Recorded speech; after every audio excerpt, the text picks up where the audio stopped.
Hello YouTube viewers, welcome to my channel Science to Technology. In today's show, Computer Wednesday, we're going to talk about frameworks, laptop tool which started to touch the market, so let's dive deep into it. Now, if you're not familiar with framework, this is just a brief overview. So basically, it's a new upcoming company that is making laptops. That's the core of it. Now, why this is such an interesting deal? Simply because they are providing three core pillars. First is modular, and modular as in to you. What does that mean? That simply means you can even select the ports that you get out of it, meaning it has 4 ports option and you can spec them as you wish. For example, if you are in a scenario where you need a lot of USB-A ports, go YOLO on it. If you are in a scenario where you need a lot of display output, go YOLO on it. So you have a lot of modular option and you are not locked with it, meaning if you desire changes it. And again, after you have purchased it, so you're not locked down. And then it is repairable. What does that actually mean? That simply means every component of the laptop, it's actually made in such a way that it can be serviced and the spare parts are available. Meaning if your hinge goes YOLO, for example, let's say you are cursed with the HP hinge problem. So in those times, let's say you break this hinge also, you can actually buy it. You can attach it. All that problem will be solved. So assembly aspects, wire, cable, battery, things of this nature are designed in such a way that it can be user serviced, or you can pay someone else to do it, which again, it's too easy for worth paying someone else. But again, that's up to you. And they are upgradable also, because again, they are doing their best to not basically solder as many things as possible. So you have SSDs, RAM, still RAM, and not to mention the core board, as in the whole motherboard, is designed in a fixed format, which they are continuing, meaning as they have launched it, they kept changing the motherboard, meaning you have bought it, let's say you bought it at 13th gen, you are happy, you're fun, you're happy, and then you're like, you know what, I would really like new power, and let's say 3-4 years have passed, it's like, tada, same laptop, same hardware, the exact thing you bought years ago, now you can open it up, yeet the motherboard, put a new motherboard in, have fun.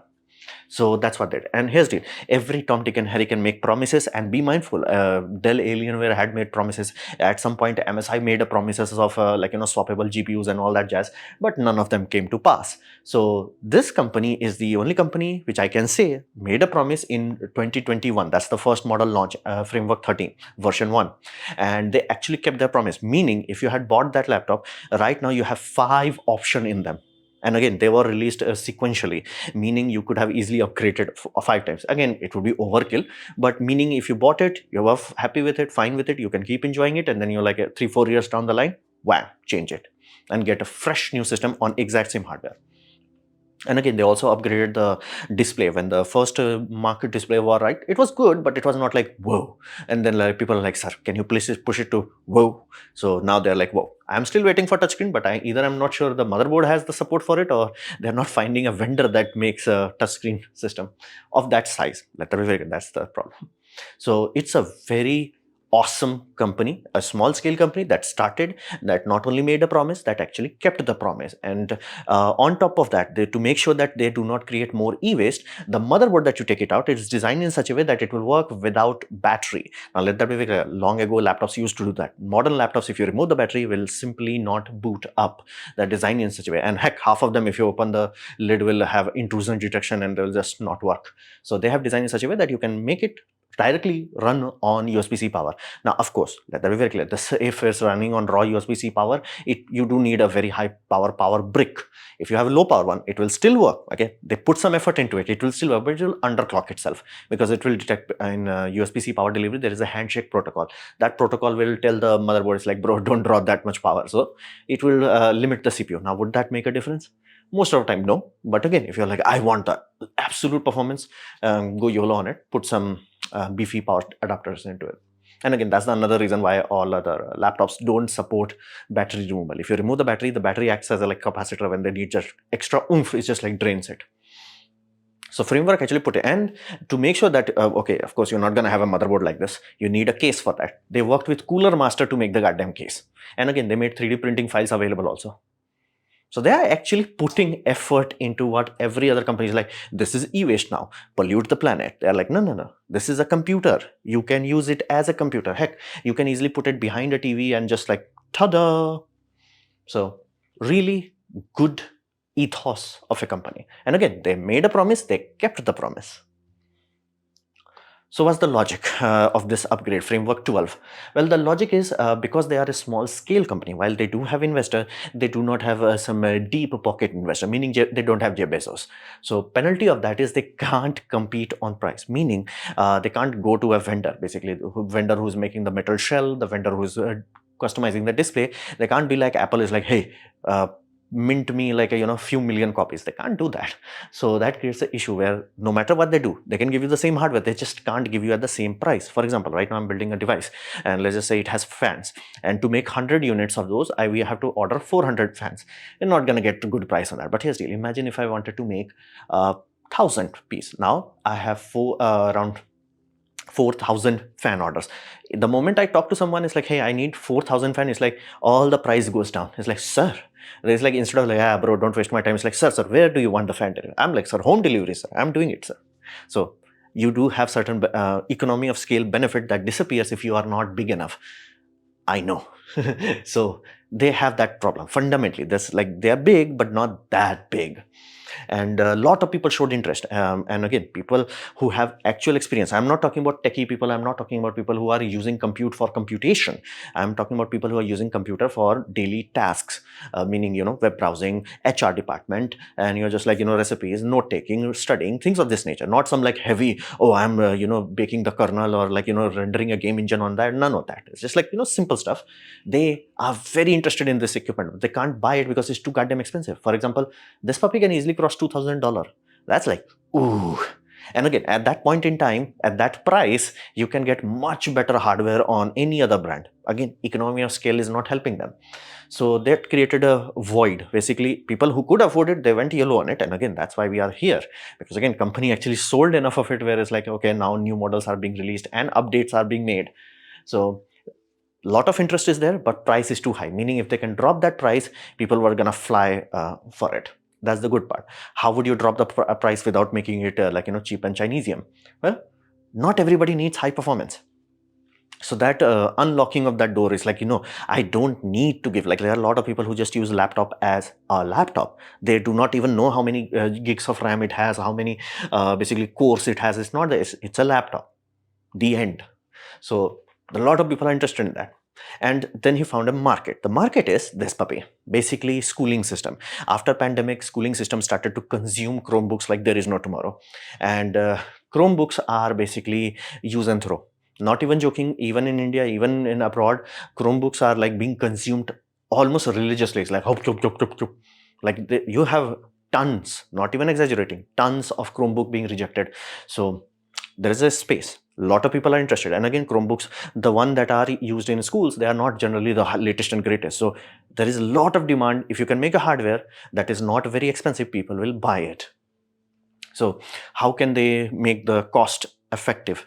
Well, they have already developed all the hardware, and their approach is, rather than creating, let's say, 14th gen super cheap processor and a new motherboard, is like, what if we go back to 13th gen, which again was the first system they made, that 13th gen, and we just make it on that 13th gen mid-range that was available now. It's more powerful than the low-end hardware that you get right now. It's like N100 or something like that. So their approach was very simple. Basically, that's how it used to be back in the old days. But in right now, current planned obsolescence, they keep making super cheap hardware, which like you're not supposed to make them. Your old hardware is supposed to fill in that void. But they're like, okay, we had already developed the schematics for it.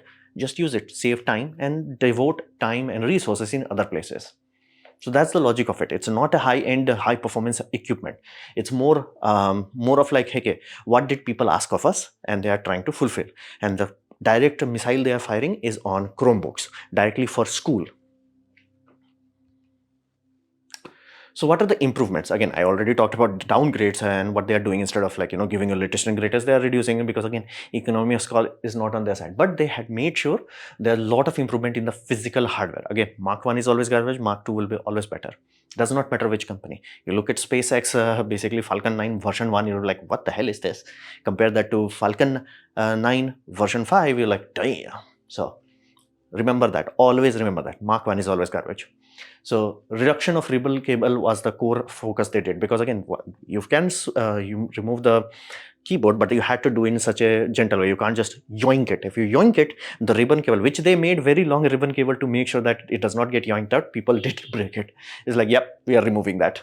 So, and every aspect of it is designed to be repairable and serviceable, and that is a very critical thing for Chromebook market, because again, schools have lot of Chromebooks which are just like minor injury, but you can't do anything to that. Here it's like every component designed such a way that is repairable and serviceable. And for example, like you can see, it has gold contact pins, pogo pins as we call it, in order for that. So you yoink this puppy, nothing will break. It's like I am designed to be yoinked. And the battery, again, this will be a constant thing that will wear down over time, no matter what you do. Yoink it. And again, you can easily see their development from a Mark 1 product. They actually had a small connector that went inside. And you're like, why the heck battery has so many cables? The battery has two primary cables, which are the energy carrying cable. And then they have a lot of small cables. Those cables are what we call cell balancing cable. And sometimes they might have two extra cable that will go into a thermocouple, which is a temperature sensor for that. That's why you have so many cables for battery. So in the older designs, they had a plug there, which again, people braked. They're like, okay, what if we have a socket here goes like this? So you cannot damage it. Ta-da, you cannot damage it. And people are like, what if we lost the screws? They're like, okay, we're going to give a spare screw. But what if you could not lose the screw? The screws are captive. Now again, that's a normal thing for people who are dealing with cabinets. So cheap cabinets, you can pull out the screws. Quality cabinets, like my current Corsair one, if I pull out the screw, it's captive. I do not have to worry about it. So a lot of effort put into this thing that shows A, improvement, B, actual thought put into it, because again, you never gonna yeet the whole laptop. You always gonna have small problems. If you can just service that small problem, you're gonna have a working machine for very long duration. And finally have touchscreen and stylus. I am still waiting for a style that, like, basically in framework 13, I think they're getting stuck in that area, where they do not have a supplier that makes 13-inch display with a digitizer inbuilt. So, and that's why I think they reduced the size of this. It's like, yeah, that was available. So based on that, they made it. So stylus is also supported and touchscreen is supported. And the hinge is 360. The reason why the hinge is 360 is simply because a lot of college people also want to, like, if all they are doing is note taking, they don't need, like, latest high-end GPU, but they would like the idea of like having it as a tablet. And again, jotting down notes.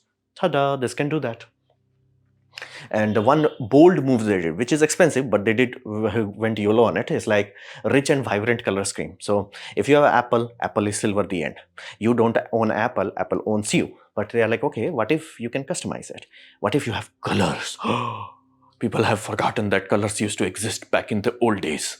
And they're like, okay, what if you have colors? What if you have orange? What if you have lime? What if you have bubblegum? For some reason, people like bubblegum. I'm going YOLO on black, matte black.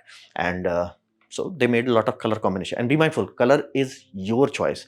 Not only basically you can select the matte system, because of the sockets that you have, you can replace, you can make them different color also. Captive screws, rel pull tabs. You can make sure that all the things that you're supposed to pull out is twink.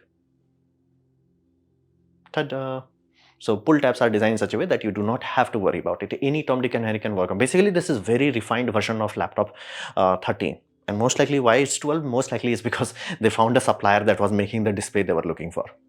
So improvements have been made dramatically, not in terms of benchmarks and all that, but in terms of actual hardware, tangible improvements. Now, what they're trying to do is classified in the business as trial by fire. And the target is, because it's still under $1,000, it's still not very cheap. And again, under $1,000, people can buy it. But the fact that people can buy better hardware, the hardware is mid at best.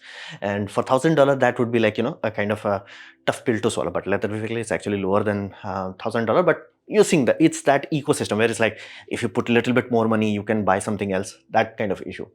But it's a good laptop, more than good enough for common tasks, life, study, watching YouTube videos, HR work, a lot of things can be done. And how do they make sure that this can survive children's hand, which does this to laptop? And yes, this is a laptop that was kaput. So how do you make sure that? First, use metal frame. Ta-da, they got metal frame. Second, put a plastic layer on top. You do not want a metal layer directly exposed. So you have a plastic layer. Okay, cool. Then again, it will still bend and break. You have TPU shock layer. Basically, they made a G-Shock. This is exactly how G-Shock is made. So you have one core, then you have a layer, and then you have shock absorber. So is it robust? Well, scientifically speaking, it's robust enough to qualify and clear MIL standards, military standard 810. So basically it means it should survive children's hand for 5 minutes. Now let that be very clear. If it can survive unsupervised children's hand for 10 minutes, buy it. At that point, don't have a discussion about it. Just buy it. Just buy it. This is what happens. And again, that's why there were like so many Chromebooks are being yeeted because of minor issues. It's like a hinge broke. Okay, why can't you replace it? It's not meant to be replaced. That's what I meant. When I talk about replaceable, it has to be designed in such a way that you can do it. And keyboard, like, yeah, they don't even sell you that whole assembly. And this was like kaput, the whole thing. And here's the deal, the motherboard is actually intact. You can't use much of it. It's not designed in such a way to work outside of the system. But in framework, let's just say you did something weird that broke the frame and it's too expensive, but you can still use the motherboard outside of the computer on a cabinet and have fun. So they're directly going for trial by fire. Surviving children's hand is risky, bold. But again, they did what they could do. A, basically not cheap out on the material.